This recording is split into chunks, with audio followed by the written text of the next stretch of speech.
Hello दोस्तों, स्वागत है आपका आपके ही अपने यूट्यूब चैनल पर। दोस्तों, आज देख लेते हैं एनटीए नेट की इकाई 3 के अंतर्गत जो विषय दिए हुए हैं, टॉपिक दिए हुए हैं, उन्हीं को लेकर के हम चल रहे हैं। और प्रीवियस वीडियो में मैंने आपको रस के संबंध में, साथ ही जो शब्द शक्तियाँ थीं और भी विषय थे, टॉपिक थे, उनसे संबंधित वीडियो दिए हैं, तो आप प्रीवियस वीडियो देख लीजिए। आज हम पढ़ लेते हैं ध्वनि का स्वरूप, ध्वनि का जो है भाषा में किस प्रकार से इसका प्रयोग होता है और किस प्रकार से इसका अर्थ प्रकट होता है। साथ ही ध्वनि के जो हैं कितने भेद हैं, प्रकार हैं, इनका हम यहाँ विस्तृत अध्ययन करेंगे। तो सबसे पहले हम देख लेते हैं ध्वनि का स्वरूप।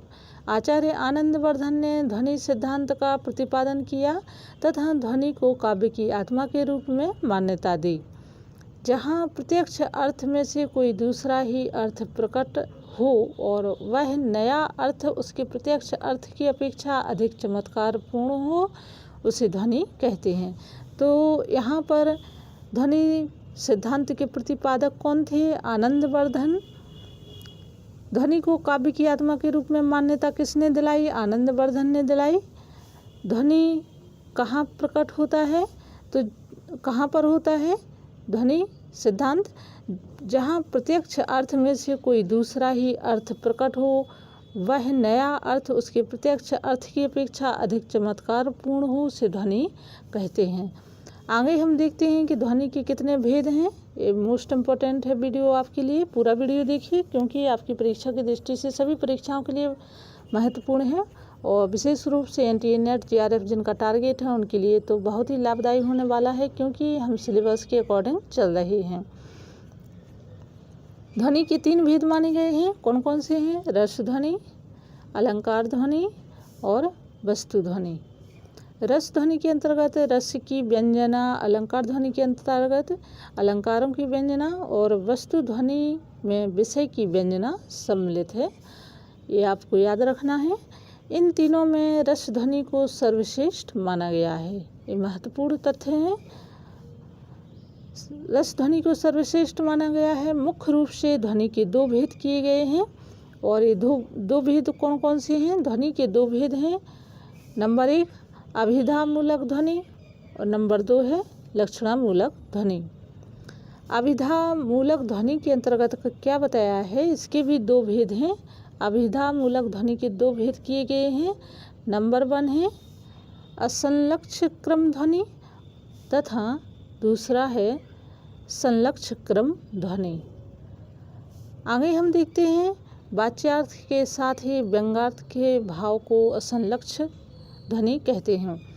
प्रश्न यहाँ पर ये बनता है कि असंलक्ष ध्वनि किसे कहते हैं, या इसकी संक्षिप्त परिभाषा दीजिए। तो क्या होगा इसका उत्तर सही? जहाँ वाच्यार्थ के साथ ही व्यंग्यार्थ भाव को असंलक्ष ध्वनि कहते हैं। इन दोनों के मध्य जब अंतर का बोध हो, उसे संलक्ष ध्वनि कहते हैं। असंलक्ष क्रम के भी 6 भेद माने गए हैं। कौन कौन से 6 भेद हैं असंलक्ष ध्वनि के?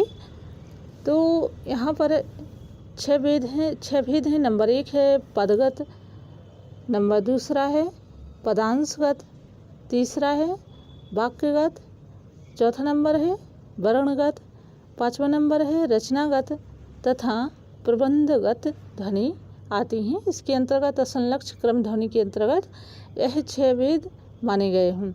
संलक्ष ध्वनि क्रम ध्वनि में भी 3 भेद माने गए हैं। तो संलक्ष क्रम ध्वनि के 3 भेद कौन कौन से हैं? यहाँ पर ये हैं। नंबर 1 शब्द साकृत्युद्भव, अर्थ साकृत्युद्भव और शब्दार्थोभय साकृत्युद्भव ध्वनि। ये 3 जो हैं इसके भेद हैं। नंबर 1, नंबर 2 और नंबर 3। अब हम देखते हैं कि लक्षणामूलक ध्वनि के भी अनेक भेद हैं, पर मुख्य रूप से ध्वनि के ऊपर दिए गए 3 भेद ही प्रधान हैं। यहाँ पर ये आप लोगों के लिए चार्ट बताया गया है कि ध्वनि के देखिए किस प्रकार से ध्वनि के भेद हैं। यहाँ पर ध्वनि और ध्वनि के 2 भेद हुए हैं। कौन कौन से 2 भेद हैं? नंबर 1 है अभिधामूलक ध्वनि और नंबर 2 है लक्षणामूलक ध्वनि। अब अभिधामूलक ध्वनि के भी 2 भेद किए गए हैं। नंबर 1 असंलक्ष्य क्रम ध्वनि और नंबर 2 है संलक्ष्य क्रम ध्वनि। यहाँ पर संलक्ष्य क्रम ध्वनि के 3 भेद हैं। नंबर 1 है शब्द साक्ष्योद्भव, नंबर 2 है अर्थ साक्ष्योद्भव और नंबर 3 है शब्दार्थोभय साक्ष्योद्भव ध्वनि।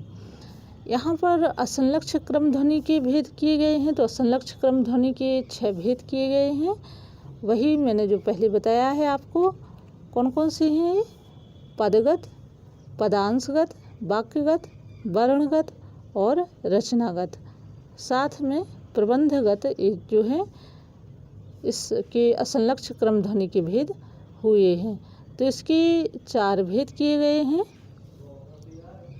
6 भेद किए गए हैं, 6 भेद हैं। असंलक्ष्य क्रम ध्वनि के 6 भेद हैं, संलक्ष्य क्रम ध्वनि के 3 भेद हुए हैं। दोस्तों ये जो वीडियो है ध्वनि से संबंधित, ये आपकी परीक्षा की दृष्टि से बहुत ही उपयोगी होने वाला है। इसमें देखिए कुछ महत्वपूर्ण जो है पॉइंट हैं, लगभग पूरा ही टॉपिक महत्वपूर्ण है, इसमें कुछ नहीं, पूरा टॉपिक ही महत्वपूर्ण है। आप ज़्यादा लंबा वीडियो नहीं है, आप इसको 2-4 बार ही सुनेंगे तो उतने में ही आपको याद हो जाएगा। पेपर की दृष्टि से आप इन वीडियो को रिवाइज करिए या नोट कर लीजिए। तो मुझे उम्मीद है कि आपको वीडियो अच्छा लगा होगा और कमेंट बॉक्स में अपने राय विचार ज़रूर लिखिए। हम फिर मिलते हैं नई वीडियो नई जानकारी के साथ। तब तक घर पर रहिए, सुरक्षित रहिए, अपनी पढ़ाई मन लगा कर करिए। धन्यवाद।